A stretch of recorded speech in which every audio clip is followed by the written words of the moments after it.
পশ্চিমবাংলায় এইভাবে তৃণমূলের সাজানো প্রশাসনিক সিস্টেমের মধ্যে দিয়ে থানার ওসি, আইসি, বিডিও, এসডিওরা সম্পূর্ণ তৃণমূলের এজেন্ট হিসাবে কাজ করছে।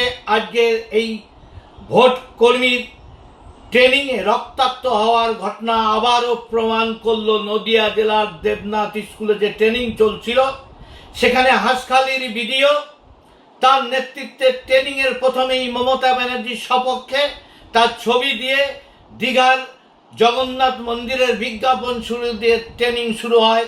ভোটকর্মী একজন প্রতিবাদ করলে তাকে ভিডিওর সামনে এসে তৃণমূলের গুন্ডা বাহিনী এবং ভিডিওর প্রশ্রয়ে এটা হয়েছে, তার ইশারায় হয়েছে, সেই ভোট কর্মীকে মেরে রক্তাক্ত করা হয়েছে। এরপরও নির্বাচন কমিশন যদি মনে করে সুস্থ অবস্থা দিয়ে এই সরকারকে গতিতে রেখে নির্বাচন করা কখনই সম্ভব না। অতীতে ওই হাঁসখালির ভিডিওই আবার লোকসভা নির্বাচনের সময় ইভিএম গায়েব করা বা টেম্পারিং করার ষড়যন্ত্র করেছিল এবং পরবর্তীকালে সে এমন মেজাজ, তিনি লাট সাহেবের মতো আচরণ করছিলেন, আমার সামনে সিগারেট ফুঁকছিলেন, এক ধমক মেরেছিলাম। তাতে দেখা গেছে এই তৃণমূলের ভিডিও একজন ক্রিমিনালের সঙ্গে যুক্ত আছে।